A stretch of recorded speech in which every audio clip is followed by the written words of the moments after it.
ሰላም ጤና ይስጥልኝ ውድና የተከበራችሁ ቤተሰቦቼ በያላችሁበት ሰላማችሁ ይብዛልኝ። ይህ አባይ አካዳሚ ነው። አባይ አካዳሚ አማርኛ፣ እንግሊዝኛ እንዲሁም የሂሳብ ትምህርቶችን እየሰጠ ይገኛል። እናንተም የዚህ ዕድል ተካፋይ ትሆኑ ዘንድ በአክብሮት ተጋብዛችኋል። እንግዲህ ቤተሰቦቼ ዛሬ ይዤላችሁ የመጣሁት ስለ ትምህርትና እጥረት ነው። ጥረን ግረን የሚሳካልን ነገር፣ ትምህርት ደግሞ ደጋግመን አንብበን የሚሳካልን ነገር እንዴት ነው መግለጽ የምንችለው? ስለ ትምህርት ምንነት፣ ስለ እጥረት፣ ስለ ራሳችን ትልቅ ለማድረግ የምናደርገውን አስተዋጽኦ የምናደርገውን ሙከራ ለማየት ነው እዚህ ጋር የመጣ ነው። እስኪ አብረን እናየው።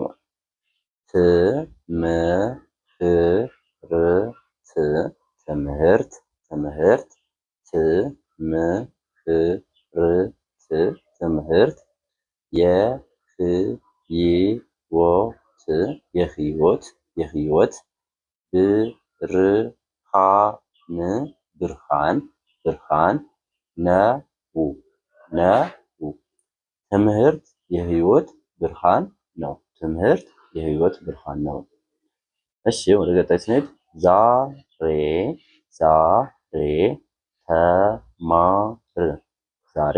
ተማር ነገ ትመራለህ። ዛሬ ተማር ነገ ትመራለህ። ዛሬ ተማር ነገ ትመራለህ። ምናልባት የተማረና ምጡቅ የሆነ አይምሮ ካለ ብዙ ድርጅቶችን የራስህን ከፍተህ ልትመራ ትችላለህ ማለት ነው። ስንሄድ መጽሐፍ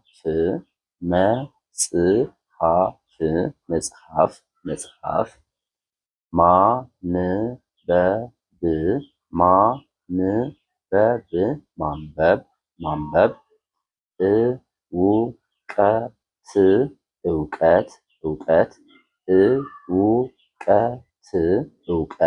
እውቀት ይሰጣል። መጽሐፍ ማንበብ እውቀት ይሰጣል። እንግዲህ ቤተሰቦች መጽሐፍ ማንበብ እውቀት ይሰጣል። ማንበብ ሲባል መጽሐፍ ብቻ ላይሆን ይችላል የምናነበው፣ ህይወትን ሊሆን ይችላል የምናነበው። የሰውን ልጅ አእምሮ ልናነበው እንችላለን። የሰውን ልጅ አስተሳሰብ ልናነበው እንችላለን። ስለዚህ እሱን አስተውለን ባየን ቁጥር ደግሞ መጽሐፍ ማንበብ እውቀት ይሰጣል ይላል አይደለ? ሰዎችንም ልናነብ እንችላለን። እሱን ማንበብ የምንችለው ደግሞ ስንማር ነው። መጀመሪያ ቅድሚያ መማር አለብን ማለት ነው። እሺ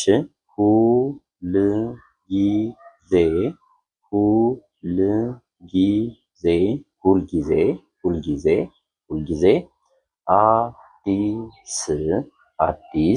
አዲስ ነገር ተማር። ሁልጊዜ አዲስ ነገር ተማር። እንግዲህ ቤተሰቦች ሁልጊዜ ራሳችን አዲስ ነገር ለመማር ዝግጁ ካደረግን ዛሬ የነጋችቱ ሌሊት ቀን መሽቶ ሲመሽ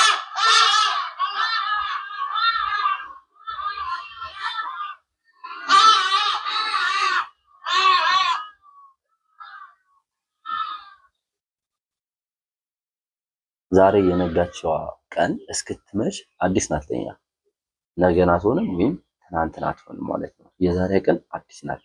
ብዙ አዲስ የሆኑ በህይወታችን የሚመጡ እያንዳንዱ የምንተነፍሳት ትንፋሽ የዛሬዋ አዲስ ናት። ነገ የምንተነፍሰው ደግሞ ሌላ ነው። ስለዚህ ሁልጊዜ በየቀኑ አዲስ ነገር ለመማር ራሳችን ዝግጁ ካደረግን አዲስ ነገር በየቀኑ አለ። ስለዚህ ሁልጊዜ አዲስ ነገር ተማር። መጀመሪያ ግን ሁልጊዜ አዲስ ነገር እንማራለን ብለን ከማሰባችን በፊት ሁልጊዜ አዲስ ነገር ለመማር ራሳችን ሬዲ ማድረግ ዝግጁ ማድረግ ይጠበቅብናል ማለት ነው። ጥረት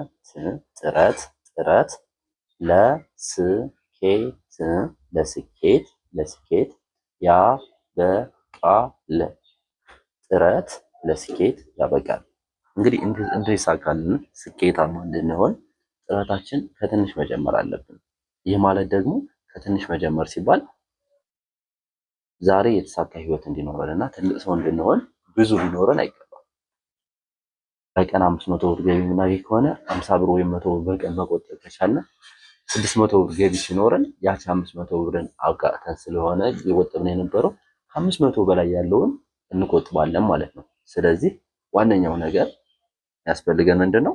እኛ መጣር ከጣርነ ለነገ ስኬታችን ትልቅ ነገር ይኖረዋል ማለት ነው። እሺ ከዚህ በመቀጠል ደግሞ ታማኝነት ታማኝነት ታማኝነት ኩራት ነው። ታማኝነት ኩራት ነው። እንግዲህ እኛ ታማኝነትን ካተረፍን ኩራት ነው። በሰዎች ልጆች ከታመነ እኛ የሰው ልጆች ምንም አያደርገኝም ሰው ብሎ አምኖ ቤቱን ትቶልን ከሄደ ምንም አያደርገኝም ይሄ ሰው ብሎ አምኖ ልቡን ከፍቶ ካስገባችን አንድ ሴት ወይም አንድ ወንድ ካስገባን ከዚህ በላይ ኩራት ምን አለ? እሺ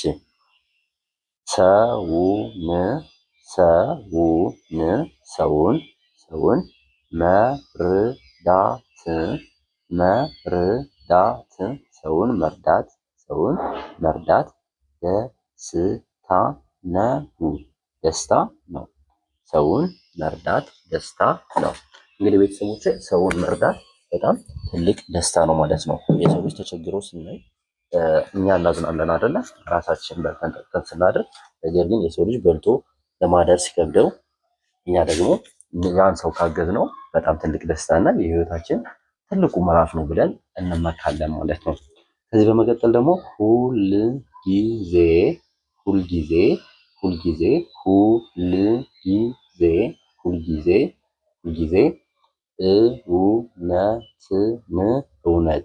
እውነትን ተናገር። ይዘገያል እንጂ እውነት መውጣቱ አይቀርም ይባላል። ለእውነት ከታገልክ፣ ለእውነት የምንታገል ከሆነ እውነት ሁልጊዜም ፍሬ ታፈራለች። እኛ ደግሞ እውነተኛው ሰው ከሆነ ያፈራችዋን ፍሬ እንበላታለን ማለት ነው።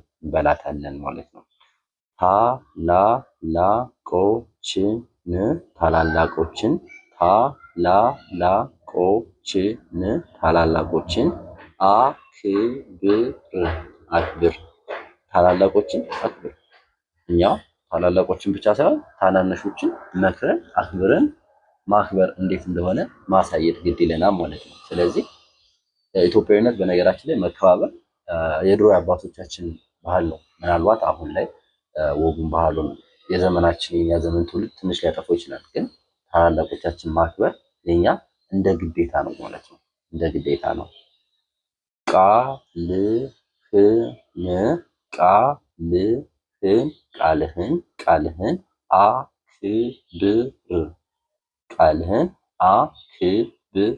ቃልህን አክብር። እንግዲህ ቤተሰቦች ቃል ማክበር በጣም ትልቁ ነገር ነው። እግዚአብሔር ከሰማይ ሰማያት ወርዶ በመስቀል ላይ የተሰቀለልን ለቃሉ ብሎ ነው እንጂ ሌላ ነገር አይደለም።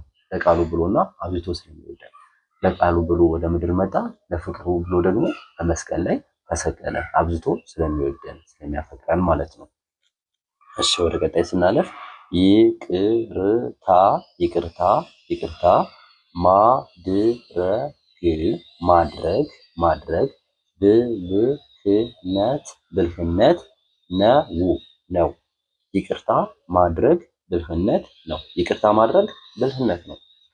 እንግዲህ ቤተሰቦቼ በሆዳችን ውስጥ የሆነ ቂም ነገር ይዘን ሰውየውን ባየነው ቁጥር ፊታችን እየዞርነ ከምንሸማቅቅ ሰውንም ከምናመሸማቅቀው ተነጋግሮ ቂምን በደልን ማጥራት፣ ቂምን በቂም ሳይሆን ቂምን በፍቅር መካስ ማለት ነው። ስለዚህ ይቅርታ ካደረግንለት አንድን ሰው ምንም ቢበድለን ነው ትልቁ ነገር እግዚአብሔር ከኛ ጋር መሆኑ ነው እንጂ ለሰው ልጅ ያን ያህል እንጨነቅ አይገባም። ምክንያቱም እግዚአብሔር ነው ለኛ ትልቁ መሰረታችን። ስለዚህ ይቅርታ ማድረግን ከእግዚአብሔር መማር አለብን። ይቅርታ ማድረግ ትልቅ ነገር ነው ማለት ነው። እንግዲህ ቤተሰቦቼ መጀመሪያ ላይ ስለ ትምህርትና ጥረት አይተናል። አሁን ደግሞ ስለ ታማኝነት፣ ስለ ይቅርታ ማድረግ፣ ስለ ሰው ማክበር፣ ስለ ሰው መርዳት አይተናል። እነዚህ ፍሬ አዘል የሆኑ አረፍተ ነገሮችን ማንበብ ብቻ ሳይሆን ፍሬ አዘል የሆኑ ትምህርቶችን በደንብ አድርገን ካነበብናቸው በኋላ ምን ይላሉ የሚለውን እንድንረዳ ነው እያየን ያለ ነው። እስካሁን አብራችሁ ስለቆያችሁ ከልብ አመሰግናለሁ። እንዲሁም ደግሞ በውስጥ መስመር መማር ለምትፈልጉ በሙሉ ወንድሞቼ ደግሞ በቴሌግራም እንዲሁም በዋትሳፕ ብትደውሉ ታገኙናላችሁ ማለት ነው። ለዛሬ የነበረን ክላስ ይሄን ይመስላል። መልካም ጊዜ ተመኘሁ።